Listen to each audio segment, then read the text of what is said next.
សួស្តីបងប្អូនទាំងអស់គ្នាថ្ងៃនេះខ្ញុំបានចេញ trip ដើរលេងព្រោះថ្ងៃនេះគឺជាថ្ងៃអាទិត្យអញ្ចឹងគឺជាថ្ងៃដែលខ្ញុំចេញដើរលេង2នាក់ដៃគូរបស់ខ្ញុំមិនមែនតែ2នាក់ទេយើងទៅគ្នាច្រើនប៉ុន្តែខ្ញុំទៅតែ2នាក់មុនអញ្ចឹងដំណើរកម្សាន្តខ្ញុំថ្ងៃនេះទៅណាតោះបងប្អូនតាមដានទាំងអស់គ្នាថ្ងៃនេះគឺជាថ្ងៃដែលចុងសប្តាហ៍អញ្ចឹងគឺយើងទៅតែជិះម៉ូតូ relax ឲ្យសស្រាយគូបន្តិចមកគូឥឡូវអូខេតិចទៀតយើងនឹងជួបគ្នាថាខ្ញុំត្រូវទៅណាហ្នឹងហើយចំហៀនទី1ផងខ្ញុំគឺខ្ញុំត្រូវទៅផ្ទះរបស់គាត់សិនហើយយើងត្រូវទៅរៀបចំឲ្យវាយប៉ាន់មួយចំនួនដើម្បីដាក់យកទៅជាមួយនឹងខ្លួនផងដែរអញ្ចឹងនៅក្នុងដូចអត់មានអីទេគឺយើងមានតែយករបស់ញ៉ាំទៅបន្ថែមអញ្ចឹងអូខេតោះយើងតាមដានទាំងអស់គ្នាហើយនេះគឺថ្ងៃខ្ញុំទៅខាងគោអូខេនេះជំហានទី1ដែលខ្ញុំត្រូវមកគឺផ្ទះរបស់គាត់ឥឡូវខ្ញុំបានមកដល់ហើយតោះទស្សនាបន្តទៀតចេញពីតង់ទី2ទៅទៀតហើយមុខទៀតទីនេះអាធំទុកនៅនេះវាតូចទៅមិនដល់ភ្លៀងហ្នឹងមិនដល់ខ្មៅតែខាងសតាមអីតែដាក់ឲ្យលេងតាក់ឲ្យមិនអីអូខេ let's go ទៅណាយើងអូខេខ្ញុំបានកាត់មកដល់កន្លែងនេះតែម្ដងហើយក៏ខ្ញុំបានចូលទៅចាក់សាំងដោយសារតែម៉ូតូខ្ញុំចិត្តអស់សាំងហើយក៏ចូលទៅចាក់សាំងហើយទី2ក៏យើងទិញតែក្រូចទិញអីយកទៅទុកញ៉ាំតែម្ដងអញ្ចឹងកុំឲ្យស្រួលនៅពេលដែលយើងទៅដល់នោះយើងកុំពិបាករោសវ៉ាស់ដៃសវ៉ាស់ជើងហើយណាមួយនៅនោះក៏អត់មានអីលក់ដែរអញ្ចឹងខ្ញុំមានតែទិញពីនេះទៅខ្លះយកទៅហើយអ្នកគេមកក្រោយគេយកមកខ្លះបន្ថែមទៀតតោះយើងតាមដានទាំងអស់គ្នាបន្តទៀតអូខេខ្ញុំចេញបន្តដំណើរទៅទៀតស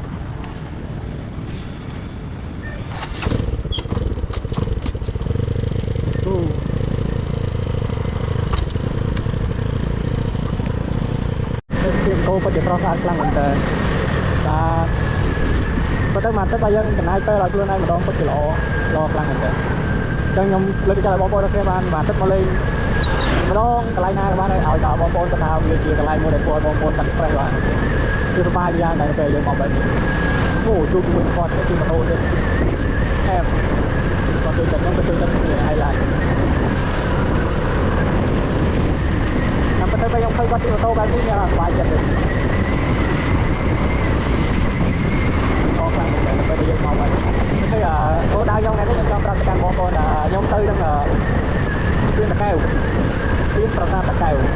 ទៅទីនោះខ្ញុំទៅទីនោះយូរហើយលោកមុនខ្ញុំទៅតែឥឡូវខ្ញុំទៅយូរហើយទៅតាមរវល់ការងារផងអីផងទៅថ្ងៃអាទិត្យយើងទៅដែរប៉ុន្តែយើងអត់ទៅកន្លែងហ្នឹងយើងទៅកន្លែងផ្សេងទៀតដែលជាផុតកន្លែងហ្នឹងអញ្ចឹងថ្ងៃនេះគឺខ្ញុំដាក់រឹងដាក់អីទៅគឺចង់ទៅចេញនៅក្នុងក្រោយហើយក៏ល្ងាចទៅបានមានមកក្រោយទៀតព្រោះខ្ញុំទៅមុនយូរពីនេះគឺលេងនៅនោះអញ្ចឹងតាមនេះបងប្អូនចាំទស្សនាអត់មានតែទីថា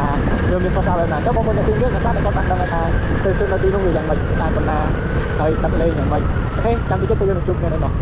នេះគឺជាទេសភាពបន្តរបស់យើងមកដល់ផ្លូវនឹងខ្លងទ្វារទន្លេអ៊ំឥឡូវពុះខ្លងទ្វារទន្លេអ៊ំហើយទេសភាពពិតជាខៀវល្ងឹតខ្លាំងមែនតើតែខ្ញុំដឹងថាក្នុងកាមេរ៉ាហ្នឹងឃើញពណ៌យ៉ាងម៉េចទេប៉ុន្តែ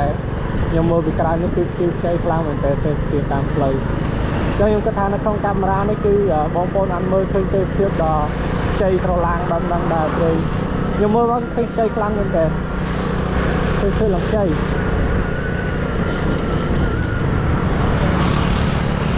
បងប្អូនមកដែរលេងពិតជាល្អខ្លាំងមែនតើតាមខេត្តខ្ញុំរីករាយឲ្យបងប្អូនមកបែបនេះច្រើនល្អ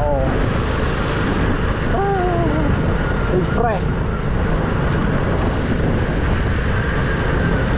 ខ្ញុំនៅពេលដែលមកបែបនេះគឺធ្វើខ្ញុំទម្លាក់នៅអ្វីដែលគិតនៅក្នុងគំនិតខ្ញុំមកច្រើន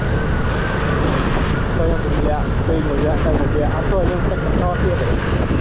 ពេលខ្លះការគិតផងយើងវាសម្លាប់យើងប៉ុន្តែពេលខ្លះនៅពេលដែលយើងទម្លាក់វាធ្វើឲ្យខ្លួនឯងហ្នឹងវាល្អទៅមកកម្រិតទៀតធ្វើឡើងទៅមកកម្រិតទៀតចឹង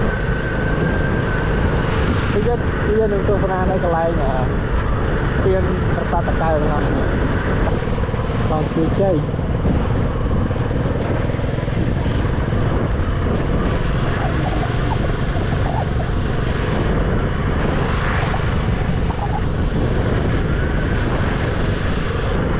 អូខេយើងដល់កន្លែង cô đau phần dương hơi nhỉ tôi chỉ cô đau một tọp tại cô đau đây nhóm trời mau krong tục này thì này thế nhỉ tôi chỉ spin nó hai spin tạc kèo spin tạc sao tạc kèo thế này mà đo lấy cô đau chẳng nhóm rô cả lại tục mà tô sánh tục này trong này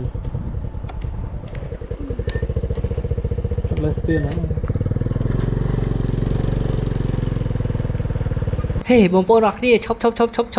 អូខេឥឡូវខ្ញុំសូមខាតប៉ុណ្ណឹងសិនឥឡូវចាំតិចទៀតពួកយើងនឹងទស្សនានៅ vlog ទី2ទាំងអស់គ្នាអូខេតិចទៀតពួកយើងនឹងជួបគ្នានៅ vlog ទី2ទាំងអស់គ្នាបាយបាយ